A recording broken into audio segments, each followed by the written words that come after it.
The following is a special presentation of Tony Kurre Radio. From hot dogs to cool kitties, this is Darkside of the Pooch. It's time for Darkside the Pooch, baby. It must be a Monday at noon and 8. Dr. Rab Stewart, give me your bark. Go. What was that? I don't know. It's a dog that is getting a vaccine. I hear you, man. Welcome to another award-winning episode of Darkside the Pooch. It is Dr. Rab Stewart from the Rossbridge Animal Hospital out there in beautiful Rossbridge at Rossbridge Vet on Twitter, 208-0301, 208-0301. We have much to get into on this week's episode. First of all, how are you doing? How's the new year been treating you? Good? Oh, yes, good. Enjoyed the snow the other morning. Nice. That was cool. I turned my AC off that morning, and then it snowed. There you go. Or that night. There you have it. Such is the weather here in the South, man. One day you can play golf, the next day you can't stay warm enough. I got news for you. We lost maybe one of the most recognizable and highfalutin animal activist of our time, one Betty White, who would turn 100 on January 17th. And a lot of people, I don't think, realize just what an animal activist she was. Talk about her just a little bit, what she meant to you, and how important it is to have people who advocate for the care of their dogs and cats. Yeah, Betty White was great. I really, my favorite thing about what Betty White was Golden Girls. That's probably a lot of people, though. Yeah. But, I was a little kid when Golden Girls I think it was still running new episodes, but for sure, like syndication. But I mean, that was just a great show. And if you go back and watch it, like every now and then, I'll see it, I'll stop, because it's just for nostalgic purposes. Mm-hmm. But when you're little watching that show, you don't really understand the innuendos, and so now you're watching that show and you realize that these ladies who I'm getting closer to their age every day, so now I'm like, wow, those were some pretty hip ladies, really, really liking the nightlife and having a good old time. And that's cool, man. It was great. She was such a huge, when you have her celebritydom, you can just talk about animals and you're automatically an activist. Talk about what it means to be an activist, if you will, or a supporter or an advocate for the welfare of our pets. Yeah, activist and advocate. And, I don't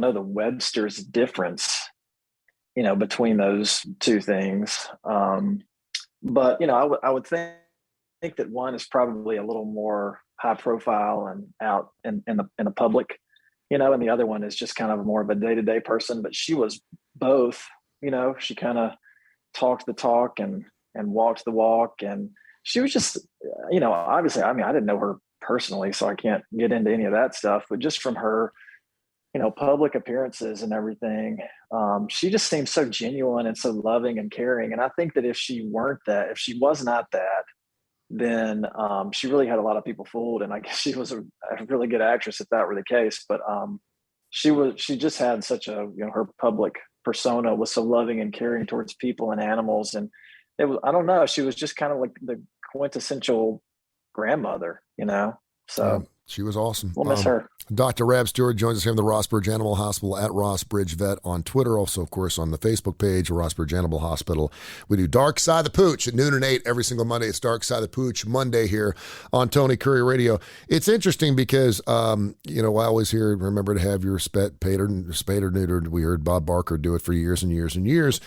Yet it seems like we always still have an issue with too many animals that need homes. Where are we now with that? Is that a problem we'll always have? Is it something that wanes? Are there times when the SPCA doesn't have any dogs in their pound, or is it just something we're just going to have to live with and just continue to work through it?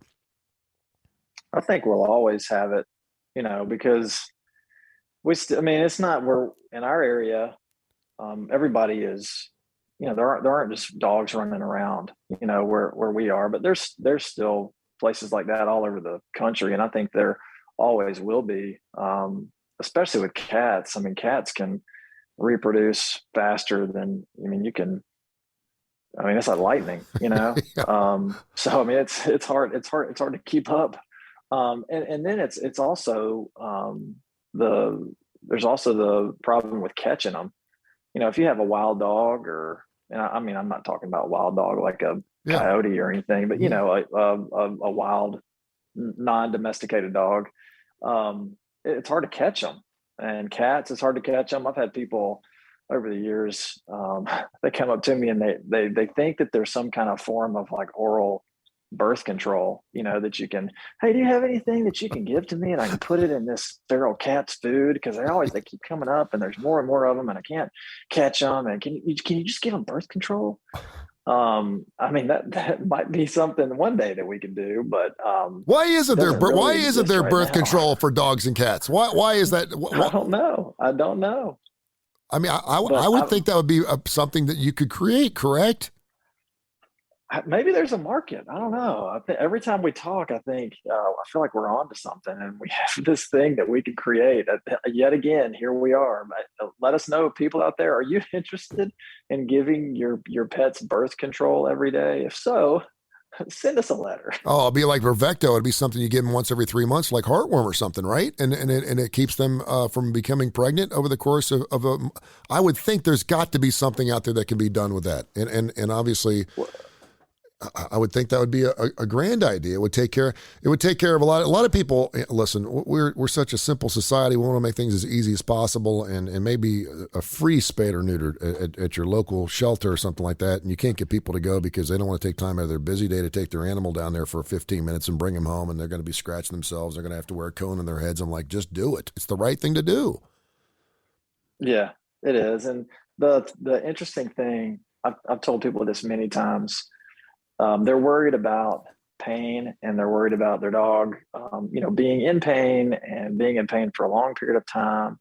And that just doesn't happen when we spay and neuter dogs and cats. And I think that it's because they don't understand what happened. And, again, I'm speculating, but I think that there's and I would love to know like a human side of this from like a human pain specialist, but dogs and cats, they don't know what happened. And so I don't think that they have that mental block of, I just had major abdominal surgery and I'm in pain. Yeah. Because the next day, I mean, we literally will give them a shot of an NSAID. So like an injectable form, it's of Advil, if you want to, try to peel it down as basic as you can, an injection of that, and the next day they act like literally nothing happened. Mm-hmm. So either they have a really high tolerance for pain, which I don't believe, because the same dog could break a toenail and you can't get near it, to touch the foot. Yeah. But I think from a mental standpoint, they don't understand what we did. They don't understand how big of a deal it is, so they get over it faster. That's just a theory that I have. But you'll be surprised that the next day they act like everything's fine. What is the memory of a dog? I've always been told that you can't discipline an animal more than 10 seconds after it's done something wrong. If it wets the carpet and you're trying to discipline it an hour later, it's not going to know what the hell you're talking about. And is that maybe why dogs remember going to the vet and perhaps being hurt or yelping at one point and not wanting to go back? Or do they have a memory like that? I mean, I think the memory is probably longer than I've always heard that too. Yeah. I mean, if you don't catch them in the act of going to the bathroom in the house, then you can't really punish them because they're not going to remember. I don't know if that's true or not, because I think dogs can they can have memories associated with experiences. When a puppy first comes in to see us for their first one or two visits, they're always happy and wagging their tail, and they're having a great time. They're seeing people, they're in a new place, and they love it. But it's kind of like kids. The more they come in, and like the more a kid goes to see his or her pediatrician, they kind of catch on to what's going on, and we see it. You hit that fourth and fifth puppy visit, and they're on edge. They're a little bit anxious, so they remember. And they associate places and people with experiences. So I can't tell you how long that lasts, but it lasts longer than a couple hours for sure. And maybe do they remember the verbiage too? Because I can't say the word BATH around my dogs or they'll freak out. They're underneath the couch. Yeah, or treat. I mean, Yeah. dogs, I don't know what their vocabulary is, but you can teach a dog to associate a word with an action. And I'm sure they have the capacity to learn a lot of words. Yeah. So, they have a long memory. And if you it's just like anything else. The more repetitive you are, the more they'll remember it. It's just like, if you do something every day, you're not going to forget it unless you have, like a mental disease as you get older. But if they learn something and then you continue to do it, daily or weekly or whatever, they're never going to forget. Yeah. You're listening to Darkside the Pooch here with Dr. Rab Stewart from the Rossbridge Animal Hospital at Rossbridge Vet on Twitter, also on Facebook. His number is 205-208-0301. We're not supposed to talk about sex, politics, or religion. I think we may get through all of them here. Let's start with the Pope right off the bat. He recently branded couples who adopt pets instead of children as selfish. As part of a call to resolve the demographic winter that the West faces, there's been a 7% decrease in births in the United States since 2020. Let me ask you this, not to get political or even religious in this matter. Is it a great idea for a couple to adopt a pet or at least have a pet before they agree to have children? I mean, I don't think it could hurt. But I think that, You don't rub your kid's nose in it, do you? No, I don't. What are those things called that you used to a swirly? Like, I never hit my kid with a newspaper. I got news for you. no, where you pick them up. Yeah, I mean, I guess it doesn't happen anymore. But when I was in high school, there was a joke like, the bullies are going to pick you up and give you a swirly. They're going to dunk your head in the toilet and flush it. Yeah. I wish I could pick my kids up by the scruff of the neck though once in a while when they're smaller. I wish I could do that, but unfortunately you can't. No, I would think, and we've talked about it on the Curry and Claypo show, I would think they probably would. I would think it would probably be a good idea because if you can care for an animal and it's well behaved, then maybe that's the first step to perhaps adopting a child. Obviously, there's a big difference there between a human and a Rottweiler. Yeah, I would say like the inverse of that is definitely true. So let's say if you can't take care of a pet, you definitely, or if you can't take care of a pet, you cannot take care of a child. Or if you're aggressive or you want to do physical harm to a pet, you definitely cannot take care of a child. But I would say that I don't think you have to be able to take care of a pet to take care of kids, because there's some people they're just not pet people. Yeah. They don't want to take care of a dog or a cat or a gerbil or a hamster or a ferret or a snake or whatever, but they're people. And just because someone doesn't want a pet, I don't think it would mean they're a bad parent. But I think if they mistreat an animal, then they will. I think that the likelihood of them mistreating a person is very, very, very high. And that's extremely. That's extremely well said. So if you can look at it from that way. I will say the thing that I learned the most, because I think most couples do have animals before they have children, is if you can have your patience tested with having an animal, then that will certainly behoove you to move on to having a human being around the house, because I think that patience is the one thing that is tested most. And getting up in the middle of the night, knowing that every time your animal gets up or eats, needs to go outside, those are all things that obviously come into play when you have a little one as well. Yeah. No, I mean, I think that some of the characteristics of how you care for an animal can translate to how you would care for a human. But I think that as people get older, I'm just speaking from experience. I tend to be more compassionate. I'm a lot more compassionate now than I was 10 years ago. And in some ways, like a lot more patient too. But I mean, some things that I was impatient with back then, I'm still impatient with now.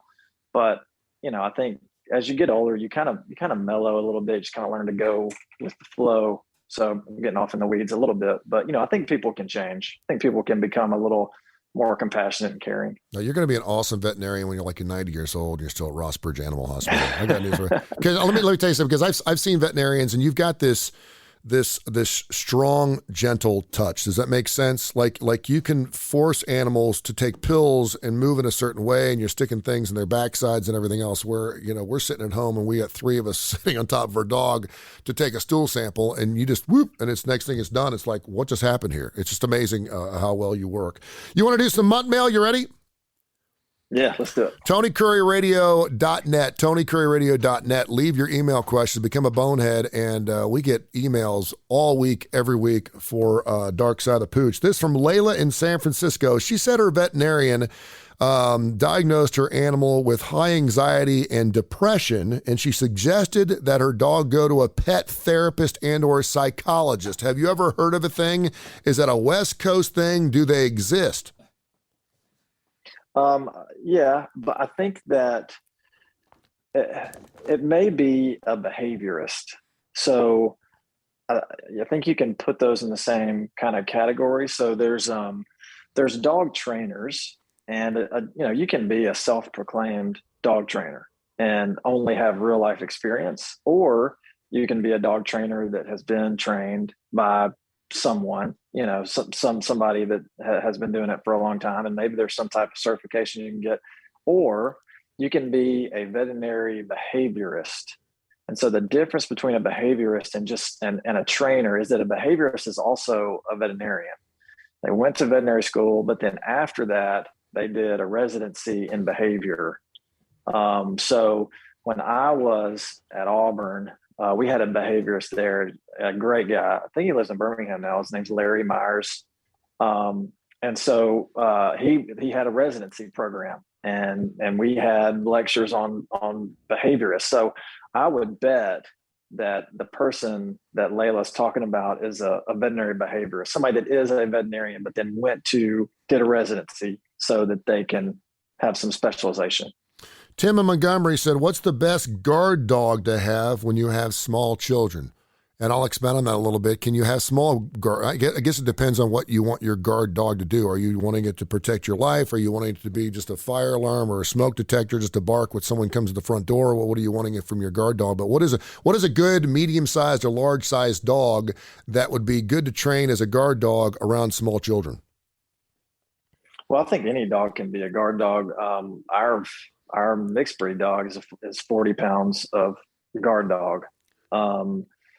So, you know, it's hard to say a certain breed because there's such a difference. Like, okay, let's say, you know, German Shepherds are police dogs, and they can be trained to, you know, sniff out bombs and sniff out drugs and sniff out people and all that.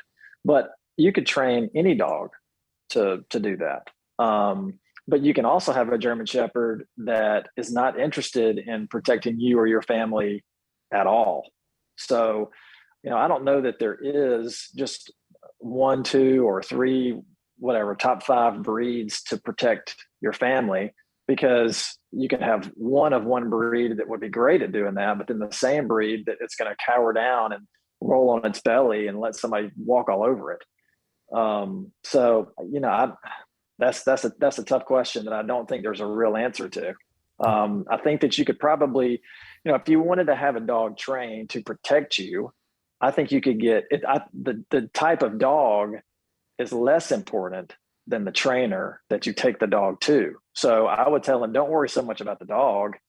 Find a trainer or a training facility that specializes in that, and then talk to them, and you probably can get whatever dog you want. Just get the right size and then put it through the training. You're listening to Darkside the Pooch here with Dr. Rab Stewart. He's the man. He's the master at the Rossbridge Animal Hospital, Rossbridge Vet on Twitter. And, of course, you can also give them a call at 205-208-0301. Yvette in Ashton, North Carolina, said she recently just had a newborn baby on January 1st.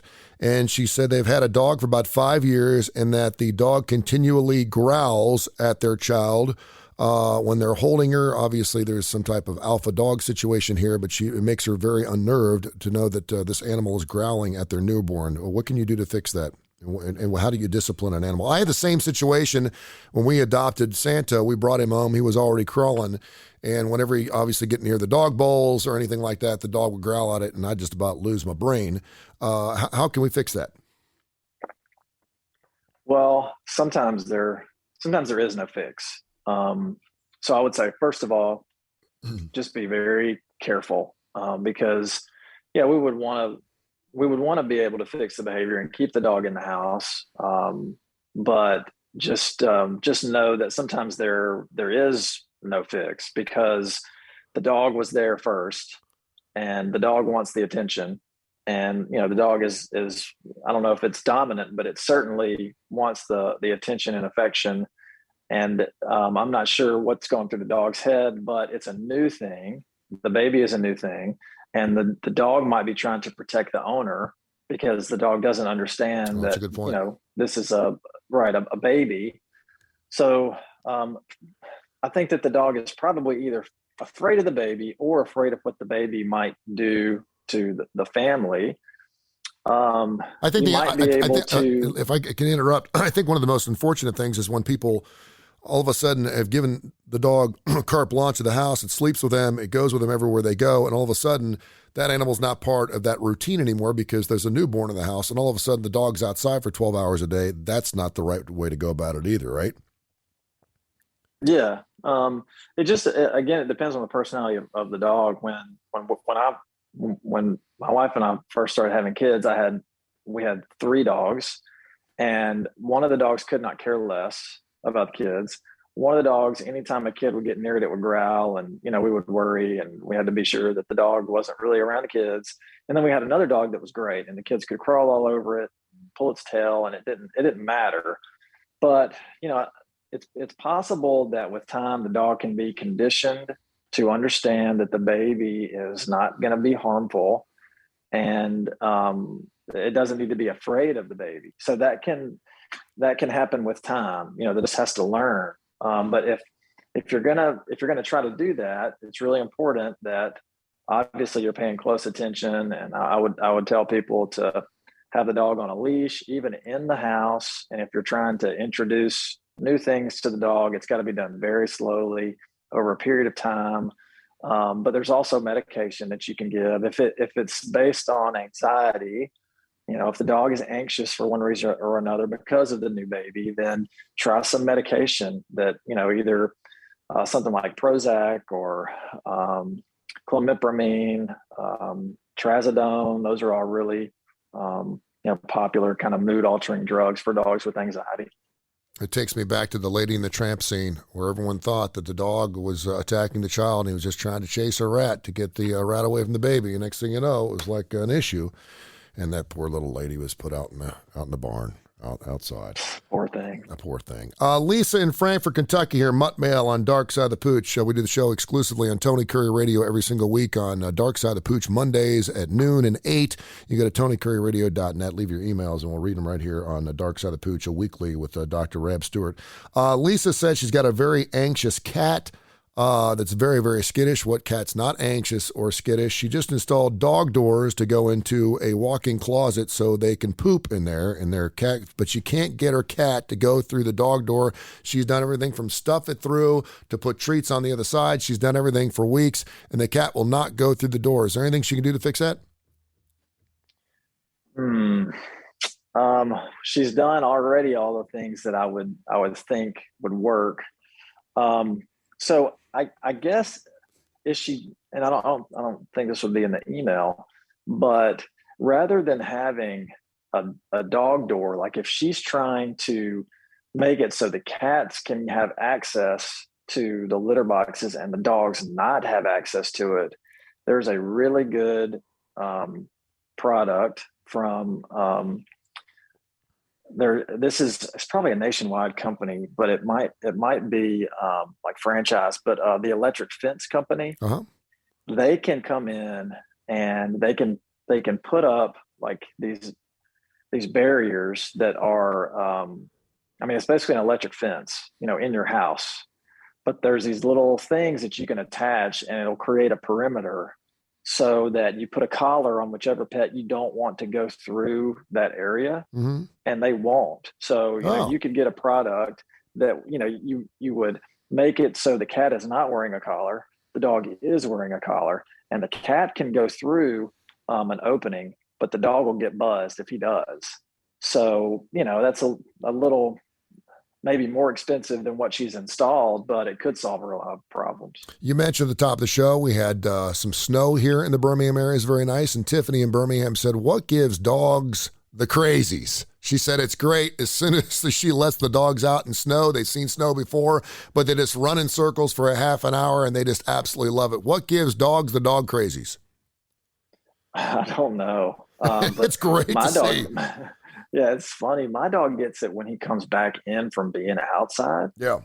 But also when we have, like when my kids are excited, if they're like, running and playing through the house and they're just, laughing, that's what gets, and you call it the zoomies. I got that from you.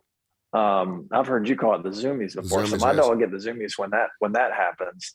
But also when the weather changes, when it goes from being really hot to like kind of cool, when my dog goes outside, he'll do it then. So I think they just kind of get a wild hair for lots of different reasons. And it's just kind of puts a little pep in their step, whatever makes them happy. Seems to happen right after baths too. Right after baths, man, they get crazy. I mean, they're rolling all over the carpet and they're running throughout the house and they're trying to get the water off them. And the dog crazies are fantastic. Finally, from Tom in New Orleans, he said he has a basset hound. He has a dog door, but his basset hound keeps bringing animals in the house.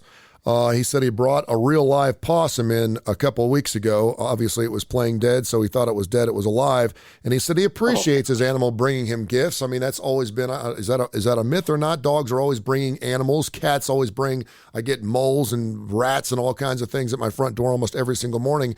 Why do animals do that? And is there any way to keep him from bringing the dead animals inside the house? I mean, I don't think there's any way to keep him from doing that. I mean, the only way to do it is just to keep those things away from the dog. But if the dog's going to find them, he's going to try to bring them. And I've always thought the same thing. I don't know if there's a real answer to it, but dogs and cats, I've heard my whole life that they try to get things to kind of reward their owners or bring them a present or whatever. But I don't think there's any way of stopping it other than just being sure that the dog doesn't have access to that. And that may not be possible. That's got to be the only reason they do it, right? I mean, because if they've got a dead animal, they could leave it in the yard wherever they want, but they always bring it to the front door. They bring it in the house. I'm assuming that is to appease their owner, correct? I think so. That's what I've always heard, but I think that's one of the questions that will never be answered because we can't ask them.